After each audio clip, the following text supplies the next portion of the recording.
July August গণ অভ্যুত্থানে সরকার পরিবর্তন হলেও নতুন গভর্নর পুরনো মুদ্রানীতি পর্যালোচনা করেননি। তবে মূল্যস্ফীতি নিয়ন্ত্রণে বাজারে টাকার প্রবাহ কমাতে বাড়িয়েছেন নীতিসুদ হার, যদিও বাজারে তার প্রভাব খুব একটা পড়েনি। ডিসেম্বর পর্যন্ত চড়েই ছিল সাধারণ মূল্যস্ফীতি। জানুয়ারিতে সামান্য কমলেও এখনো চড়া খাদ্য মূল্যস্ফীতি।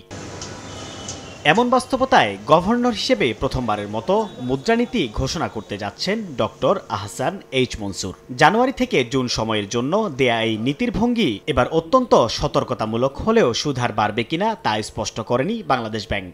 মুদ্রানীতিটা হবে আমাদের অত্যন্ত অ্যাকোমোডেটিভ এবং এটা সতর্কতামূলক, অর্থাৎ এটা খুব কশাস একটা মনিটারি পলিসি। কারণ আমরা স্বাভাবিক সময়ের মধ্যে নাই, যে সমস্যাগুলো বর্তমানে বিদ্যমান আছে সেগুলোকে অ্যাড্রেস করাই হচ্ছে এটার মূল লক্ষ্য।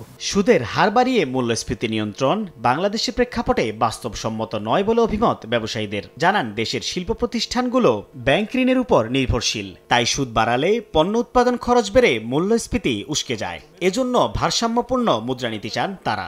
যেটা উন্নত বিশ্বে যেটা হয়, যেখানে প্রত্যেকটা মানুষই আসলে নির্ভর করে তার ক্রেডিট কার্ড বা বাকিতে চলার উপরে, সেখানে যখন ইন্টারেস্ট বাড়ে সেখানে কিন্তু মানুষ তখন তার খরচটা কমিয়ে দেয়।